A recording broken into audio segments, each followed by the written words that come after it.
मेरे चैनल इस dot Ranjan academy में फिर से आप लोगों का स्वागत है। मैंने इससे पहले आपको कराया था वर्णमाला में कि वर्णमाला में स्वर, उसके बाद ह्रस्व दीर्घ, उसके व्यंजन के पार्ट्स मैंने कुछ कराए थे। आज फिर हम लोग चलेंगे नेक्स्ट व्यंजन क्या होता है। स्वर तक कंप्लीट हो चुका है, अब आते हैं हम लोग व्यंजन की ओर। व्यंजन में सबसे पहले देखेंगे कि व्यंजन होता क्या है और व्यंजन कितने प्रकार के होते हैं। व्यंजन में स्पर्श, अंतस्थ, उसमें संयुक्त, ये सब जो आते हैं उसको कैसे लिखते हैं और कैसे उसका उच्चारण करते हैं। पहले हाँ, उच्चारण से आ गया। उच्चारण से कि उच्चारण स्थान पहले हम देखेंगे।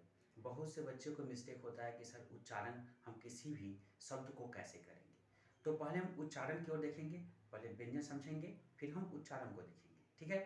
तो हाँ, आप लोगों को ये भी बताएं कि जैसे कि आवाज़ में कोई प्रॉब्लम हो तो आप कमेंट्स में भी लिख दीजिएगा कि सर मुझे साउंड की प्रॉब्लम हो रही है, फिर मैं उसको धीरे धीरे मैं माइक अप ले लूँगा तो उस चीज़ के लिए। तो आप लोग चलिए हम लोग आते हैं, इस पर ध्यान देते हैं हम लोग कि आवाज़ का भी हम लोग सोल्यूशन निकाल रहे हैं। तो पहले हम लोग बोर्ड की ओर देखेंगे कि मैंने क्या लिखा है, उसको फिर एक बार मैं समझाता हूँ, फिर मैं आपको फिर उसका डिस्क्राइब करेंगे। चलिए आते हैं व्यंजन की ओर। व्यंजन क्या होता है? पहले तो व्यंजन का इंग्लिश होता है कॉन्सोनेंट। ठीक है। कॉन्सोनेंट्स आप इंग्लिश में पढ़ते होंगे, कॉन्सोनेंट्स कितने प्रकार के होते हैं। तो यहाँ पर है व्यंजन, उसको हिंदी में हम लोग कहते हैं व्यंजन। ठीक है। कॉन्सोनेंट का CONSONANT, कॉन्सोनेंट। ठीक है। अच्छे से प्रोनाउंसिएशन किसी चीज़ का, किसी भी वर्ड का अच्छा सा प्रोनाउंसिएशन आप लोग कीजिएगा। ठीक है। अब आते हैं हम लोग कि क्या होता है व्यंजन। व्यंजन देखेंगे एक बार। स्वरों की सहायता से बोले जाने वाले व्यंजन कहलाते हैं। स्वर की सहायता, स्वर की सहायता, वॉवेल की सहायता से बोले जाने वाले को हम लोग व्यंजन कहते हैं। ठीक है। अब आते हैं हम लोग कि व्यंजन की कुल संख्या होते हैं 33 होते हैं व्यंजन की कुल संख्या। वो देखेंगे कौन कौन से होते हैं। फिर मैंने इससे पिछले में आपको डायग्राम में बता दिया था कि स्पर्श संख्या से उसमें आप टोटल काउंट कर लीजिएगा, 33 आपको मिल जाएंगे उसमें। ठीक है। अब हम लोग आते हैं उच्चारण के आधार पर व्यंजन, मतलब उच्चारण क्या होता है उसको देखेंगे कि उच्चारण के आधार पर व्यंजन क्या होता है। देखिए पहला होता है कंठ व्यंजन। ठीक है। कंठ, अकु विसर्जयानाम कंठ, संस्कृत में कहते हैं इचु निशानम तालु, इचु निशानम दंता। तो अकु विसर्जयानाम कंठ माने इसमें है कंठ। ये कंठ व्यंजन किसको कहते हैं? जैसे क हम निकालते हैं, क हो गया, ख हो गया, ग हो गया, घ हो गया और अंग हो गया। तो ये सब क्या हो गया आपको, ये हो गया कंठ व्यंजन होते हैं। जैसे कंठ से निकलता है जो स्वर, जो आवाज कंठ से निकले उसको हम कंठ व्यंजन कहते हैं। जैसे कंठ से क हो गया, ख आप निकालते हैं उसको कंठ हो गया। अब आते हैं हम लोग तालु व्यंजन। तालु माने तालु से जो निकलते हैं व्यंजन, जो तालु से जो व्यंजन निकलते हैं, जैसे च हो गया, च बोलते हैं हम लोग, छ, ज, झ, य, स और य। ठीक है ना। अब देखिए इस स में बहुत से बच्चों को प्रॉब्लम होते हैं, बहुत से लोगों को प्रॉब्लम होते हैं कि ये स और श, एक स होता है, देखिए एक स होता है, ये वाला स होता है, एक श ये होता है और एक स ये होता है। राइट। ये तीन स ही बहुत से कंफ्यूजन क्रिएट करते हैं। Now the create of this confusion, तो इसे बहुत से क्रिएटिंग करते हैं, कंफ्यूजन को क्रिएट करते हैं। तो ये स, श और श में क्या फर्क होता है? एक सब्जी वाला होता है, एक खसखोर वाला होता है और एक होता है सलगम वाला। ठीक है। तो उसका उच्चारण क्या होता है? तालु से करते हैं हम लोग, तालु से उसका हम उच्चारण करते हैं। ठीक है। अब आते हैं हम लोग मूर्धन्य व्यंजन। मूर्धन्य व्यंजन में क्या होता है? जैसे ट हो गया, थ हो गया, ड हो गया, ढ, अण और श। ये श भी आता है किसमें? मूर्धन्य। श प्रोनाउंसिएशन करते हैं श, मूर्धन्य। मूर्धन्य होता है श हो गया। ठीक है ना। श हो गया, ड हो गया, ये सब किससे आते हैं? मूर्धन्य व्यंजन हो गया। ठीक है। अब हम लगाते हैं दंत व्यंजन। दांत से, दंत का मतलब होता है दांत से। ठीक है ना। उसको हम कैसे हम उसका उच्चारण करते हैं, कौन से व्यंजन को हम दांत से हम उच्चारण करते हैं? जैसे हो गया त, थ, द, ध और न। ठीक है ना। त, थ, द, थ, न, ये हो गया आपको किससे? दंत से, दंत से निकला है। ठीक है। अब हम आते हैं ओष्ठ से। ओष्ठ से हम लोग ओष्ठ से कैसे हम कौन से व्यंजन को निकालते हैं? जैसे प, फ, ब, भ और म। ये हो गया प, फ, ब, भ, म। ये हो गया किससे? ओष्ठ से निकलता है। ठीक है ना। जब पढ़ते हैं, जब सिखाया जाता है किसी को हिंदी पढ़ना, किसी छोटे बच्चों को सिखाया जाता है ना, तो पहले 12 खड़ी सिखाया जाता है। 12 खड़ी में क ख ग घ ङ च छ ज ज य ट ठ ड ण त थ द ध न प फ ब भ म य र ल व त ल व द स छ त ज। तो ये सब नाउ तक कंप्लीट होता है 12 खड़ी। तो 12 खड़ी के अकॉर्डिंग उसमें भी आते हैं। पहले मैंने कल सिखाया था, कल की क्लास मैंने लिया था आप लोगों को सिखाया था मात्रा वाला क्लास। एक में लिखा था मैंने वर्ण मात्रा और उसका उदाहरण मैंने दिया था आपको कि बड़ी छोटी की क्या होता है। उस सब भी हम आगे करेंगे हम लोग। अभी तो क्लासेस स्टार्टिंग हो, देखिए आगे क्या होता है। चलिए आगे की ओर फिर देखते हैं हम लोग। अब आते हैं हम लोग कंठ तालु। अब कंठ और तालु से, दोनों कंठ और तालु से कौन से वर्ड को हम बोलते हैं। जैसे छोटी ई, छोटे ए और बड़े ए, छोटा ए और बड़ा ए, ध्यान रखिएगा ये कंठ और तालु से होता है। जिसमें हम जब हम इसको तोड़ेंगे, हम इसको अलग करेंगे, विग्रह करेंगे। विग्रह समाज से पढ़ाएंगे तो समाज में विग्रह की बात होती है, समस्त पद इसको विग्रह करते हैं। तो इसमें हम विग्रह करते हैं, इसको विग्रह तोड़ना, जैसे संधि करना, तोड़ना, संधि विशेष कहते हैं। और जो ई वाला बना ए, और प्लस ई, छोटी ई मिलकर बना ए। छोटा छोटा छोटा ए की बात हो रहा है तो छोटा ई बनेगा। अब देखिए इसमें जैसे अ हो गया, कंठ हो गया, अ कंठ से निकला। उसी तरह से प्लस ई को जोड़, ई क्या किसे निकलेगा, तालु से। ई देखिए हम लिखा था ई तालु से निकला, ठीक है ना। उसके बाद हम लोग नेक्स्ट करेंगे हम लोग कंठोष्ठम।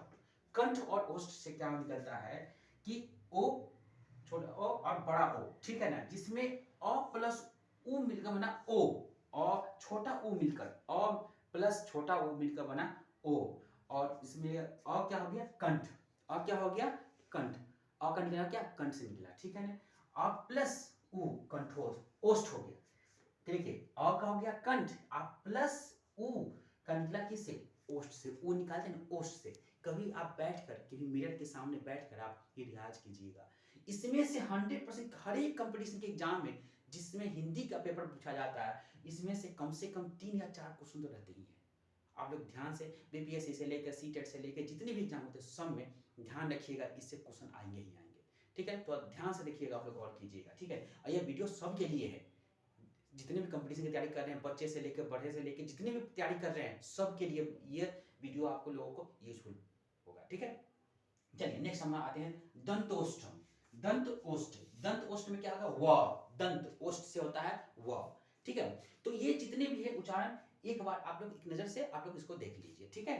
देख लीजिए अच्छे से आप लोग। जो डाउट होगा, जो भी डाउट होगा, फिर मैं कमेंट्स में कर रहा हूँ, फिर मैं बोल रहा हूँ कि जो भी डाउट होगा आप कमेंट्स में डाल दीजिएगा। क्योंकि देखिए आप जब कमेंट्स में लिखिएगा तब ना मुझे पता चलेगा कि हाँ कहाँ कमी, कहाँ समझ में नहीं आ रहा है आपको, फिर मैं बताऊंगा, ठीक है। तो आपको जब रिकॉर्डिंग वीडियो मिलता है आप लोगों को, तो उसमें कमेंट्स में आप लिख दीजिएगा। एनी टाइम हम चेक कर लेंगे आपको, जब भी मैं फ्री हूँगा तो मैं आपको चेक कर लूँगा कि आपने क्या आपकी डाउट हो रही है, फिर उसकी तरह से फिर मैं आपको उसको हम सही करेंगे। फिर मैं क्लास लेकर आऊँगा और अच्छे से डिफाइन कर देंगे, ठीक है। तो आप लोग एक नज़र वीडियो इस पर देख लीजिए, आप लोग बोर्ड पर देख लीजिए, ठीक है। चलिए फिर हम लोग देखेंगे। इससे पहले मैंने कराया व्यंजन के बारे में। अब कुछ इससे पहले मैंने उच्चारण आसान कराया था। अब आते हैं हम लोग अर्ध स्वर के बारे में देखेंगे कि अर्ध स्वर होते कौन कौन से हैं। तो एक नज़र देखिए बोर्ड पे आप लोग, अर्ध स्वर क्या क्या होते हैं। ये होता है य और व। जैसे दंतोष्ठ से उच्चारण किसको कहते हैं, व को करते हैं। दंत ओष्ठ से हम व का उच्चारण करते हैं। तो ये अर्ध स्वर में आते हैं, अर्ध स्वर में आ जाते हैं य और व। अब आते हैं लुंठित। लुन देखिए अच्छा से उच्चारण कीजिएगा, लुठित, लुठित, लुंठित न है यहाँ पर। न क्या है, साइलेंट छुपा, लुंठित या प्रकमित व्यंजन, प्रकमित व्यंजन, ये ध्यान रखिएगा। कौन होते हैं, र होते हैं। लुंठित या प्रकमित व्यंजन र होते हैं, ये ध्यान रखिएगा। ये सब ऐसे कुछ तो मैंने जब नोट्स बनाया हो तो ऐसे से निचोड़ निकाला हूँ कि जिस तरह से आपको दिक्कत ना हो और कोई भी एग्जाम में बैठे तो आप आराम से इसको कर सकें। अब आते हैं पार्श्विक व्यंजन क्या होते हैं, ल होते हैं। ल पार्श्विक व्यंजन होते हैं जो ल होते हैं, ठीक है ना। ये सबसे ल जब करते हैं तो पार्श्विक व्यंजन आ जाते हैं। अब आते हैं हम लोग नासिकीय व्यंजन होते हैं, अंग, इय, अण, न, म। नासिक व्यंजन का मतलब क्या है, नाक से जो उच्चारण होता है, न। आप बोलिए न, देखिएगा कभी आप मिरर के सामने खड़े होकर, आईने के सामने खड़े होकर बोलिएगा और रियाज कीजिएगा उस चीज का। तो आप रियाज कीजिएगा ना तो आपको पता चलेगा कि कौन सा व्यंजन कहाँ सेट हो रहा है, कहाँ कौन सा कंठ से क्या निकल रहा है, दंत से क्या निकल रहा है। और ओष्ठ से क्या निकल रहा है, तो उसी के अकॉर्डिंग इसमें हो गया नासिक व्यंजन, नौ से निकलने वाले, नाक से निकलने वाले, जैसे कि अंग, इय, उसके बाद अण, ठीक है ना, न, ये सब आ जाएगा नासिक व्यंजन और म, ठीक है। अब आते हैं हम लोग नेक्स्ट आते हैं देखिए स्वयांत्रिक व्यंजन, स्वयांत्रिक स्वतंत्र होना, स्वयांत्रिक स्वयं को, अपने आप को स्वयंत्रित होना, मैंने उसको क्या कहते हैं, ह क्या है, स्वयांत्रिक व्यंजन होते हैं, स्वयांत्रिक व्यंजन, इसको ह कहते हैं, ठीक है। अब हम सबका, मैंने आपका निचोड़ लिखा है, निचोड़ लिख दिया था मैं, अब सबका डिफिनीशन मैं बता रहा हूँ बारीकी से, सबका अंतस्थ से, उसमें से अर्ध स्वर से लेके जितने भी वाचिक व्यंजन का, लुठित व्यंजन, लुठित या प्रक्रमित व्यंजन क्या होते हैं, सबका डिफिनीशन मैं बताऊंगा बारीकी से। पहले हम लोग देखेंगे स्पर्श और अंतस्थ का, हम लोग डिफिनीशन देखेंगे, परिभाषा देखेंगे। चलिए एक नजर देखिए, स्पर्श व्यंजन ये किसका पार्ट है, व्यंजन का पार्ट है। आप लोग कमेंट्स में डालिएगा किसका पार्ट है, मुझे कमेंट्स में आप लोग मैं कमेंट्स में लिख के भेजिएगा मुझे कि किसका ये पार्ट है, ठीक है। तो अब आते हैं स्पर्श अंतस्थ, उसमें संयुक्त किसका पार्ट है, कमेंट्स में हम चेक करेंगे कि किसने किसने जवाब दिया है, ठीक है ना। चलिए अब आते हैं स्पर्श व्यंजन कौन होते हैं, उसके एक बार एक नजर देखेंगे आप लोग। जिन व्यंजनों के उच्चारण में जीव, मुख, जीव माने जीव और मुख के किसी भाग का स्पर्श करती है, स्पर्श करना, जीव और मुख के भाग का स्पर्श करना ही स्पर्श व्यंजन कहलाता है। तथा वायु कुछ क्षण रुककर झटके के साथ बाहर निकलती है, उन्हें स्पर्श कहते हैं, उन्हें हम स्पर्श व्यंजन कहते हैं। बाहर निकलना उन्हें हम स्पर्श व्यंजन कहते हैं, ठीक है। अब आते हैं हम लोग, जैसे क से लेकर म तक क्या होता है, क से लेकर म तक क्या हो गया, स्पर्श व्यंजन होता है। अब आते हैं हम लोग अंतस्थ, अंतस्थ व्यंजन क्या होता है, जिन व्यंजनों, यहां पर आप लिख लीजिएगा व्यंजन, अंतस्थ व्यंजन लिख लीजिएगा, ठीक है। जिन वर्णों का उच्चारण करने के लिए, जिन वर्णों का उच्चारण करने के लिए वायु को थोड़ा रोककर कम शक्ति के साथ छोड़ा जाता है, उन्हें अंतस्थ या अर्ध स्वर भी कहते हैं। इसको ध्यान रखिएगा, कभी कभी एग्जाम में पूछ देता है कि अर्ध स्वर कौन कौन से होते हैं, तो आप लोग मत कंफ्यूज हो जाइए कि सर ने मुझे अंतस्थ ही पढ़ाया और स्वर तो पढ़ाया नहीं। तो बहुत से बच्चे मिस्टेक कर देते हैं, छोटी छोटी गलती से बहुत से मिस्टेक हो जाते हैं बच्चे के, और मार्क्स भी कम आ जाते हैं। तो आप ध्यान रखिएगा कि इसमें जो होते हैं, ये रखिएगा अंतस्थ जो होते हैं, अंतस्थ को ही हम अर्ध स्वर कहते हैं, अंतस्थ को ही हम अर्ध स्वर कहते हैं। कौन कौन से होते हैं, जैसे य, र, ल, व, ये सब अंतस्थ या अर्ध स्वर व्यंजन कहलाते हैं। तो एक नजर आप लोग बोर्ड पर देख लीजिए, आप लोग नोट कर लीजिए आप लोग। चलिए फिर हम लोग देखेंगे हम लोग ऊष्म, इससे पहले मैंने स्पर्श और अंतस्थ करवाया था, स्पर्श व्यंजन और अंतस्थ व्यंजन। अब हम आते हैं ऊष्म पे। ऊष्म व्यंजन क्या होता है, आइए एक बार हम लोग देखते हैं बोर्ड की ओर। ऊष्म का मतलब होता है गर्म हवा जो निकलता है मुंह से, ठीक है ना। तो देखते हैं इसका डिफिनेशन मैंने क्या लिखा है। जिन वर्णों का उच्चारण करने के लिए वायु को धीरे धीरे रोककर रगड़ के साथ निकाल दिया जाता है, उन्हें उष्म या घर्षक कहते हैं। उष्म या घर्षक माने रगड़ रगड़ के निकाला जाता है, उसको हम उष्म व्यंजन कहते हैं। जैसे श को देखिए रगड़ कर श और श, ठीक है। उसके बाद स और ह, ये रगड़ के निकल रहा है, रगड़ के आवाज माने घर्षण करके, तो इसको हम लोग कहते हैं, हम लोग उष्म व्यंजन कहते हैं। अब हम लोग आते हैं संयुक्त व्यंजन पे। संयुक्त व्यंजन क्या होता है, दो अलग अलग व्यंजनों के योग से बने व्यंजन को संयुक्त व्यंजन कहते हैं। क्या है, दो अलग अलग व्यंजनों के योग से बने व्यंजन को संयुक्त व्यंजन कहते हैं। जैसे छ, त्र, ज्ञ और श्री, ठीक है ना। इसका मैं इसी चारों का मैं तोड़ के बताऊंगा कि कैसे इसका हम उच्चारण करते हैं और कैसे बनता है। क्षत्रिय, त्र त्रिशूल, ग से ज्ञानी और श्री नहीं तो श्रीलंका कहीं कुछ भी लिखते हैं हम चीज के लिए, तो वो कैसे हम लिखते हैं और कैसे इसको हम प्रोनाउंसिएशन करते हैं, कैसे उच्चारण करते हैं। इंग्लिश में प्रोनाउंसिएशन होता है और हिंदी में उच्चारण होता है। तो देखिएगा, जैसे देखिए क्षत्रिय में क और श को मिलकर श्र बना, और ज्ञ ज और य को मिलकर बना ज्ञ। ये ज और य को मिलकर बनता है ज्ञ, ये ध्यान रखिएगा। ज और य को मिलकर बना ज्ञ, रिपीट में कर रहा हूं।